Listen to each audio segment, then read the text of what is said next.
Tô aqui em Cariacica, no Espírito Santo, com o Edmilson. A gente vai bater um papo, ele vai contar a história de quase 4 gerações ou 4 já? 4 já. 4 gerações no mundo da carne, tenho certeza que tem muita história para contar. Eu, Edmilson, considero, como meu pai mesmo diz, né? Meio doido, né? Porque a pessoa para gostar de frigorífico não é normal. É um trabalho meio diferente dos outros, mas como eu nasci com meu pai já mexendo com isso, eu fui criado dentro do frigorífico. Comecei dentro de um matadouro que meu pai tinha, né? Que isso aqui, antes de ser aqui, a gente tinha um matadouro que matava 10 vacas por dia, matando no chão, arrastando. Então eu com 8 anos eu já estava lá dentro. Isso aí criou essa paixão por frigorífico. Hoje eu já trabalho 30 anos. Antes disso eu trabalhava na fazenda e virou um trabalho, uma paixão da gente, a tradição da nossa família. Isso não vem nem do meu pai, isso vem do meu avô. Eu sou a 3ª geração, meu filho hoje é a 4ª geração mexendo com carne aqui no estado. Começou em 1938 com meu avô e meu pai depois veio trabalhando com ele, meus tios também. 1961, se eu não me engano, eu nem era nascido. Eles fizeram o primeiro frigorífico do Espírito Santo com um CIF até internacional, chamava Frincasa, uma sociedade grande. Depois foram saindo, ficou outros. Infelizmente um tio meu faleceu. O outro tio mais velho, que era o mais velho da turma, cansou de trabalhar com frigorífico, quis sair e vender as cotas dele. E aí meu pai, para não ficar sozinho, também saiu. E no mesmo ano, se eu não me engano, no outro ano ele já começou com esse matadouro lá embaixo, matando 10, 12 vacas. Daí em 77 a gente inaugurou aqui em cima. Voltamos a frigorífico com CIF de novo.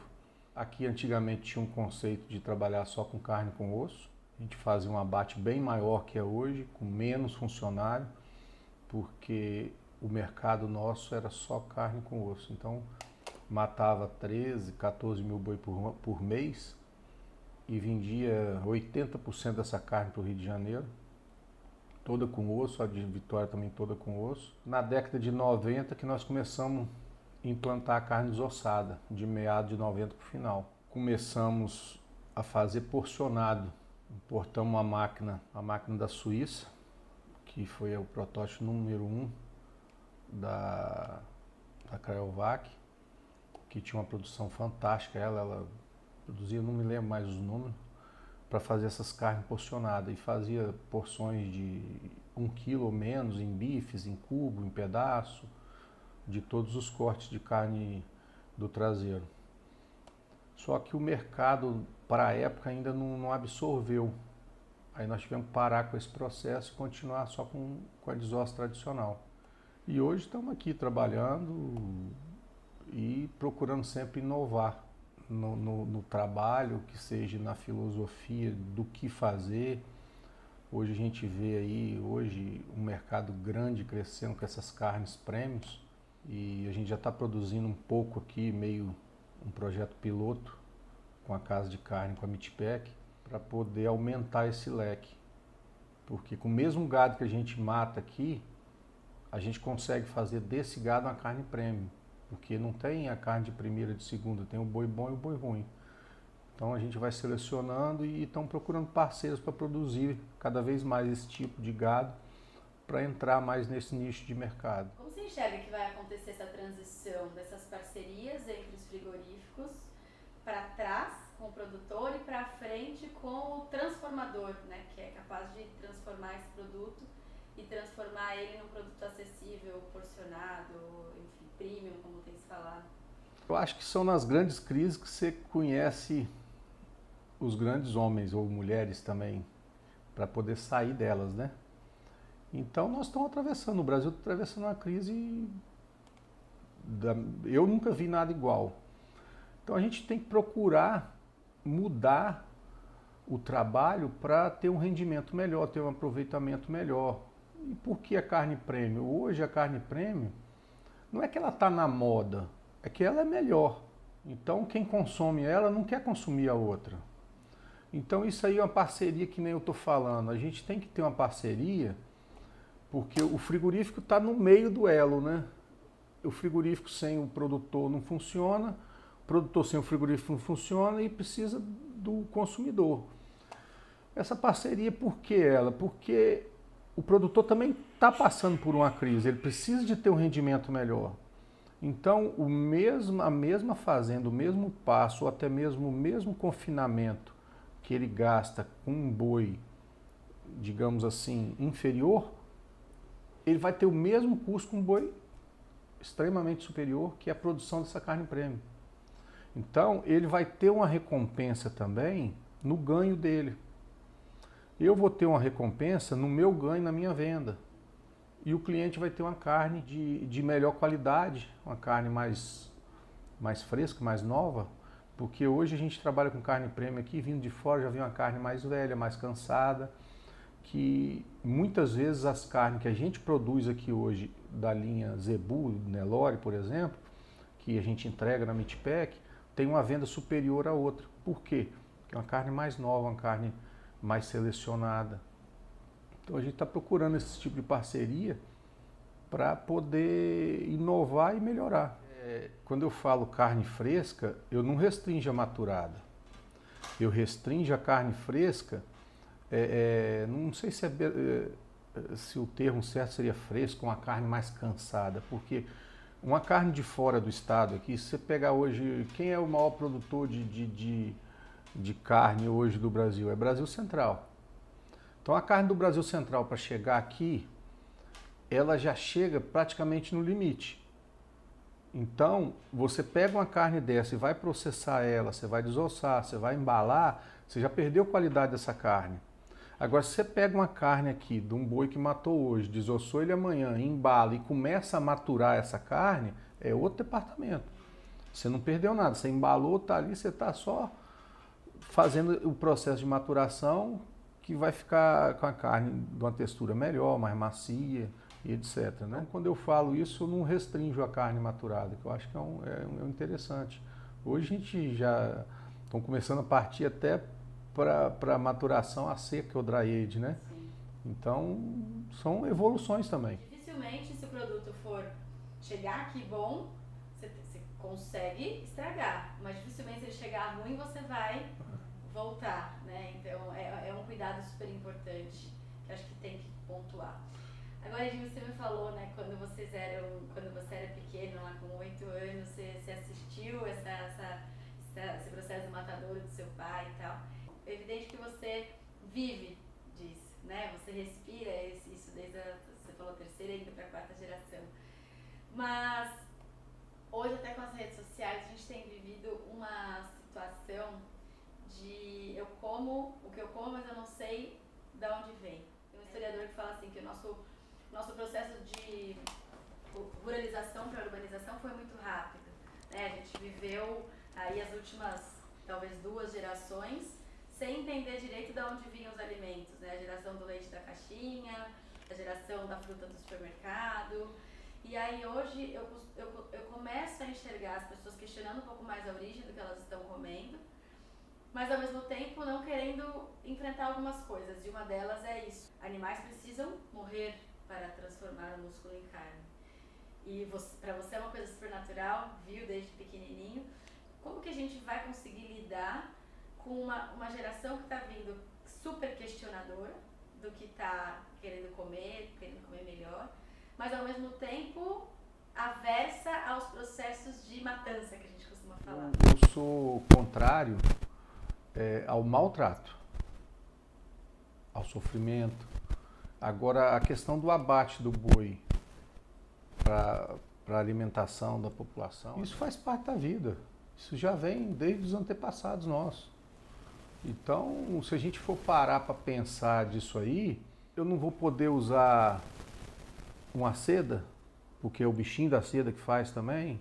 Eu não vou poder usar calçado de couro, não vou tomar leite, porque a vaca que produz o leite, ela tem o estresse dela, tem, de certa forma, muita demagogia que eu vejo desses... Antes era naturalista, né?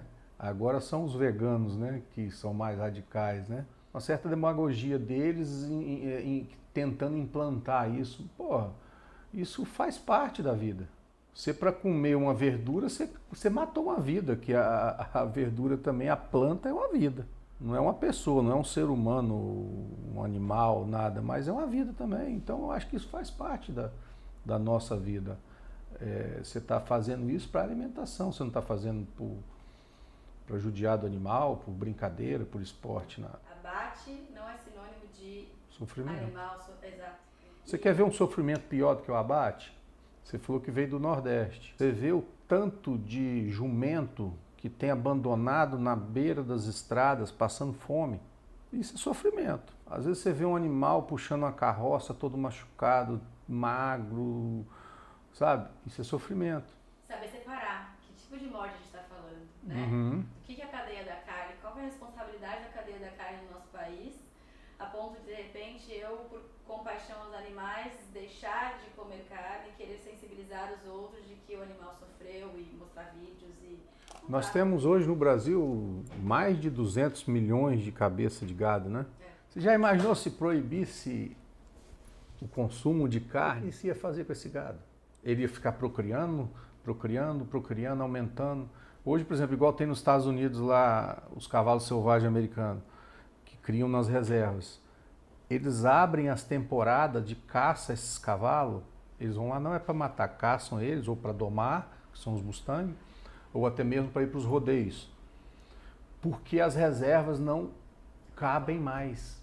Eles estão começando a morrer de fome, que não tem o que eles comerem mais. Você pega São Paulo, Paraná, eu acho que tem uns estados aí que liberou a caça do porco, dos javalis, do java-porco, porque eles estão acabando com tudo, porque não tem um controle. Você falou do jumento, o jumento inclusive teve um programa do governo que quis utilizar esses jumentos que estavam sendo um problema na sociedade ali local, porque eles buscam o calor do asfalto à noite. E aí ele fica quase da cor do asfalto e era um baita de um problema. E aí eles fizeram um programa de usar esses animais para fazer um abate controlado e utilizar essa proteína, que é uma proteína de alto valor nutricional. Conseguiram desvincular a imagem do jumento, bonitinho, animal doméstico, com uma proteína. Então, a gente viveu ano passado um ano muito duro para a carne bovina, que eu também vejo como um ano muito bom, porque deu oportunidade para algumas coisas. Como foi para você, que está aqui dentro de um processo de frigorífico, passar por isso tudo que a gente viveu, das operações relacionadas à carne? O que você enxerga isso? Nós aqui, particularmente no estado, nós tivemos um agravante muito sério dessa carne fraca, não pela própria operação carne fraca, que nenhuma empresa do estado, nenhuma indústria do estado estava incluída, né, nessa operação. Mas nós viemos aqui de 3 anos de seca histórica no estado. Nós tivemos aqui, tem fazenda nossa que choveu 250 a 300 milímetros por ano em 3 anos. Então isso aí, o que aconteceu no estado? Nosso rebanho caiu mais de 50%. Quero dizer que caiu 60%, ficou em 40% o rebanho do estado. Então isso já restringiu muito a nossa operação aqui. E tendo isso, em seguida veio a carne fraca. O reflexo da carne fraca aqui, caiu muito o preço do boi fora do estado. E nós passamos a trabalhar com o preço do boi mais caro do Brasil, sendo aqui na nossa praça. Era pouco gado e caro. Esse que foi o problema que nós tivemos com a carne fraca. Eu tinha que repassar, mas só que o que acontece? Pega um boi desse do Brasil Central. Eu lembro que nós estávamos trabalhando com um boi aqui de 145 e boi lá fora deu 120. São R$25 por arroba de diferença de preço, que essa carne veio desovada aqui dentro. Então eu tinha 2 pontas, né? Uma, que o preço do boi meu estava muito caro, eu não tinha como baixar. E a outra, para mim vender minha carne, ela ficava cara porque a de fora chegava mais barata. Eu estive numa fazenda de Brangos, criação de Brangos, e o pecuarista estava me contando, ele falou, a crise, a operação carne fraca, passou batido aqui. O que acontece foi, eu tive um incêndio criminoso na minha pastagem, eu tive um raio que matou 25 novilhas, e eu tive problema de lagarta, que eu precisei colocar produto, e além do produto, teve a gasolina, o combustível do trator. E eu falei, por que você tá falando isso? Ele falou, porque o consumidor não quer saber disso. Ele não quer saber se você caiu um raio, você perdeu 25 novilhas, quanto que isso te custa no final do mês, ou que você teve grana de lagarta, que está intrínseco isso, né? Então, você falando disso, da questão da diferença do preço por conta da seca, aí que a gente vê a sensibilidade desse mercado que a gente vive, né? Você quer fazer um produto bom, ao mesmo tempo você tem um animal mais suscetível a algumas coisas, né? Antigamente você deixa um animal sem água, ele vai andar, né? Atrás de água, boiando atrás de água, né? Inclusive até nos Lençóis Maranhenses, eu fui lá nos Lençóis e falei, como é que é o consumo de carne aqui? Vocês andam num parque protegido? Ele falou, tem. Quando decide que vai matar um boi, fica 2 dias procurando ele. Porque ele tá andando aqui no parque e ninguém sabe onde ele tá.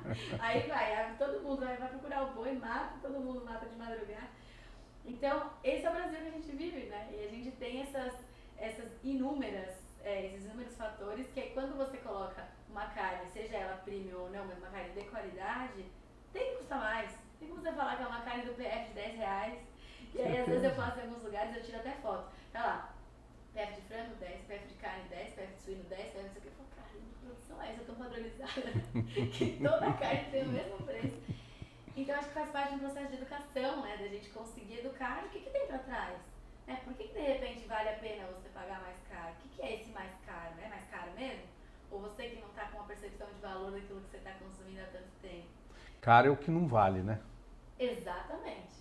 Tem uma frase que eu amo que é, eu prefiro explicar minha qualidade do que justificar meu preço. Mas agora eu quero te perguntar, se você pudesse eleger desses anos todos e principalmente mais para os últimos anos de produção, um principal desafio que você tem enfrentado, qual seria?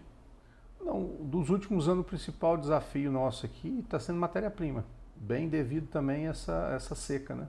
Então, matéria-prima para a gente aqui está sendo um desafio muito grande. Agora, na época da safra, né, do boi, a gente tem até um pouco mais de facilidade, mas quando entra na entre-safra, nós estamos numa região que não existe confinamento. Aqui, confinamento de grande porte aqui, tem no estado, tem um. Então, você não tem esse estoque regulador que você tinha um confinamento. Em 2014, eu arrendei um confinamento aqui para o frigorífico fora do estado, em Minas Gerais. E aí a gente trabalhou bem folgado, porque quando faltava matéria-prima eu já tinha meio que o estoque, né, no confinamento eu trazia. Então era um estoque regulador meu. O resultado do confinamento em si, ele não é rentável. Ele até fecha um pouco no vermelho. Só que eu ganho como frigorífico de ter esse estoque regulador. Às vezes quando o mercado está querendo subir o preço, você não sobe e consome o seu estoque.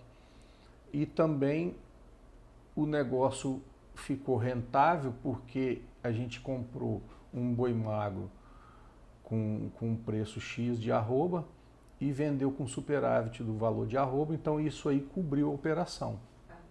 Agora, a operação em si do confinamento aqui, para nós, ela não é rentável, porque a gente está muito fora do grão.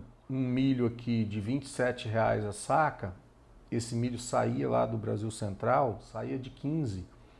Essa diferença toda era imposto e frete. Essa carne do Brasil Central que eu te falei que é mais barata, ela vai concorrer com a minha que é mais cara. Vamos supor, o mercado do Rio de Janeiro, que é o mercado mais próximo meu. Eu tenho um boi aqui matando hoje de R$140. Eu vou estar disputando com um boi hoje, vamos botar um boi lá do Rondônia, do Acre, de 130. Então eu não tenho, meu preço não é competitivo. Então aí eu ganho mais em cima da prestação de serviço e, logicamente, da qualidade também de carne. A gente tem que ganhar no atendimento, a diferença nossa é isso aí. Preço hoje, isso é global, né? Preço não vai ter muita diferença. Então a gente ganha em quê? Em atendimento. Eu tenho as redes de supermercado aqui do estado que a gente atende loja a loja, dia a dia. Então o supermercado e o consumidor está com a mercadoria nova todo dia dentro da loja.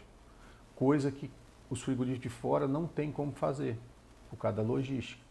Nós estamos focados 80% dentro do Espírito Santo. Isso é cíclico. Isso é cíclico. Antes dessa seca, vamos botar aí há 8 anos atrás, a gente chegou a ter o boi mais barato do Brasil aqui. É lei da oferta e procura. Então, frigoríficos e produtores de fora do Espírito Santo vinham aqui comprar o boi vivo ou para abate, até mesmo em São Paulo, ou para levar para confinar em Minas, em São Paulo, em Goiás, porque nós estávamos com boi barato. Aí esse boi diminuiu, então ele ficou caro. Hoje você tem que sair daqui para trazer boi para cá. Então eu acho que com mais uns 2 anos o rebanho se normaliza de novo. Você acha que a gente está no caminho de melhorar o Nelore ou trazer novas genéticas para cá? O caminho já está de melhorar o Nelore. Aqui, ó, isso aqui ó, é uma carne de Nelore. Olha o marmoreio dela. Entendeu?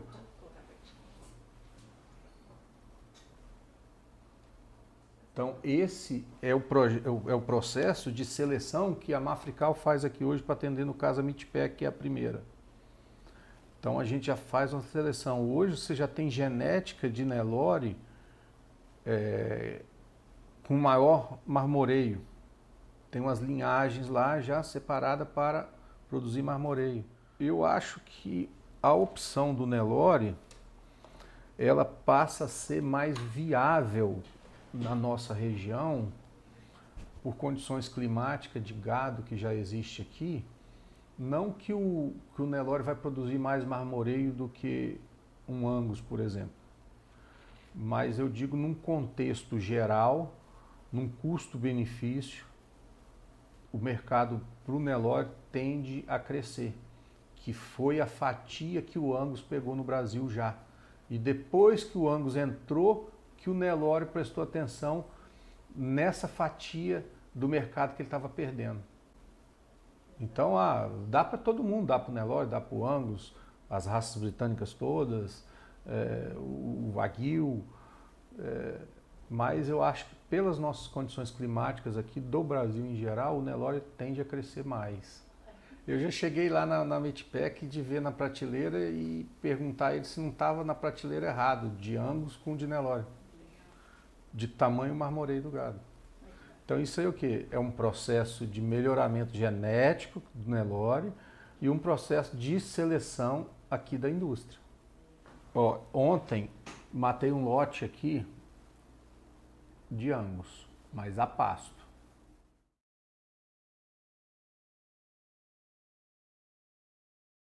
Aí você vê esse gado, tá um gado bonito, né? Mas não deu acabamento. Quantas arrobas eles estavam? Deu 20 arrobas. Olha a carcaça.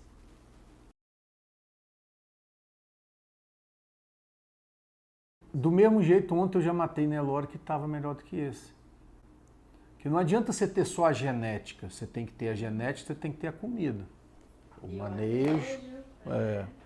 Então não adianta só a genética. Isso aqui é altamente precoce. Esse gadinho aqui não tinha 2 anos. Estava fazendo 20 meses, mais ou menos. Então peso deu 20 arrobas. 20 arroba e meio, eu acho. Mas não é uma carne prêmio. Então, todo Angus é prêmio? Não. Todo Nelore é carne comum? Também não. Então, vem dessa parceria que você tem que ter com o produtor para produzir esse tipo de carne, remunerar ele por isso. E também aí você tem que ter essa parceria no elo seguinte, que seria os nossos clientes, os supermercados, né? Ter uma diferenciação de preço também por essa mercadoria. Eu particularmente, a carne que eu mais gosto hoje é uma carne de um dianteiro. É a costelinha ali, que é o assado de tira. Popularmente falando, é uma carne segunda, né?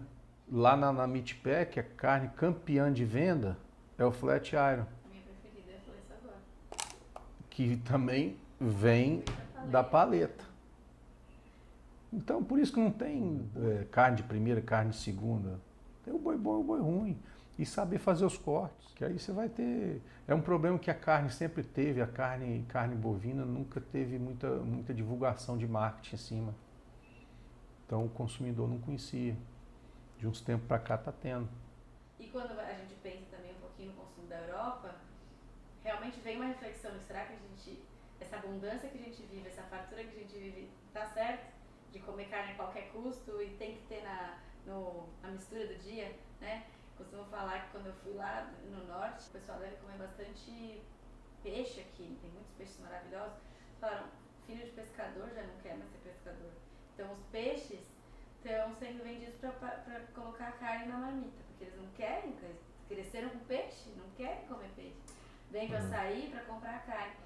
Aí você vai para a Europa, por exemplo, países mais antigos, a relação com a carne já é outra, né? Já é uma proteína com uma valorização diferente, uma questão que não tem que estar todo dia no prato. Porque... Você já viu a refeição dos funcionários de indústria mesmo, sem a carne de boi?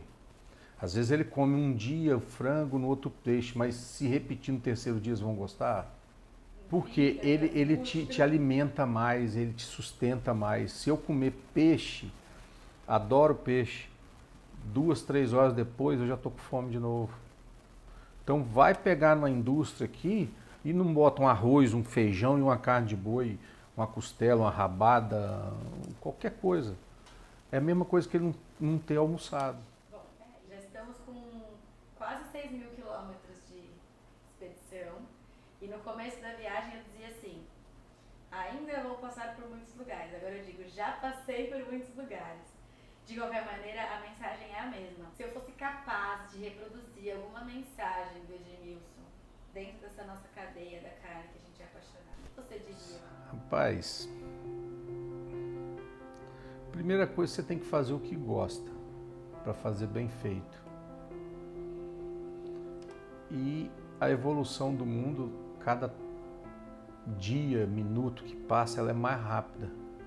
Então a gente nunca pode parar no tempo e sempre procurar aperfeiçoar.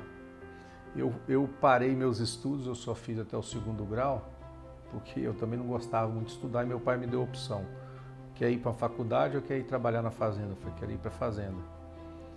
Então quando eu cheguei na fazenda com 17 anos, que eu fui morar sozinho e tomar conta de uma área até razoável de terra, e eu era um menino, 17 anos. Eu cheguei lá e eu me lembro como fosse hoje. Um dia eu discordei de um vaqueiro meu num trabalho que a gente estava fazendo no curral. E falei, não, você está errado e eu estou certo. Falei, porra, o cara matuto da roça. Eu vim da cidade agora, tem meu estudo aqui, o 2º grau, tudo, eu estou certo, ele está errado. Mas quem estava errado era eu. Então, ou seja, sempre a gente está aprendendo com quem quer que seja. Ou de alguém do nível superior ao seu, ou até de menos cultura que a sua. Então, a gente vive no aprendizado e cada dia mais esse aprendizado eu tenho certeza. A gente não pode parar, tem que estar sempre melhorando. No dia que eu parar, aí eu caio do cavalo. Então, sempre procurar melhorar no que faz.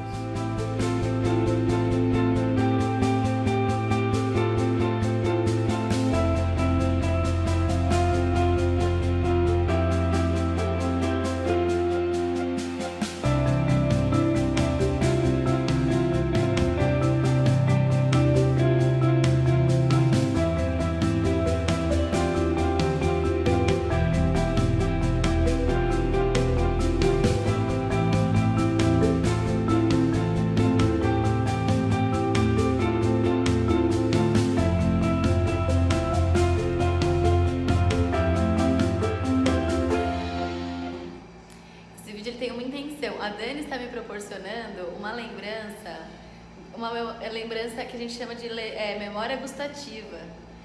De ali, ó, tudo bem que aqui é uma área selecionada do administrativo, mas é comida de frigorífico. Arroz, feijão, berinjela, linguiça, carne, saladinha, chuchu, coisa que só quem já trabalhou em frigorífico vai entender. Sensacional, Dani. Obrigada.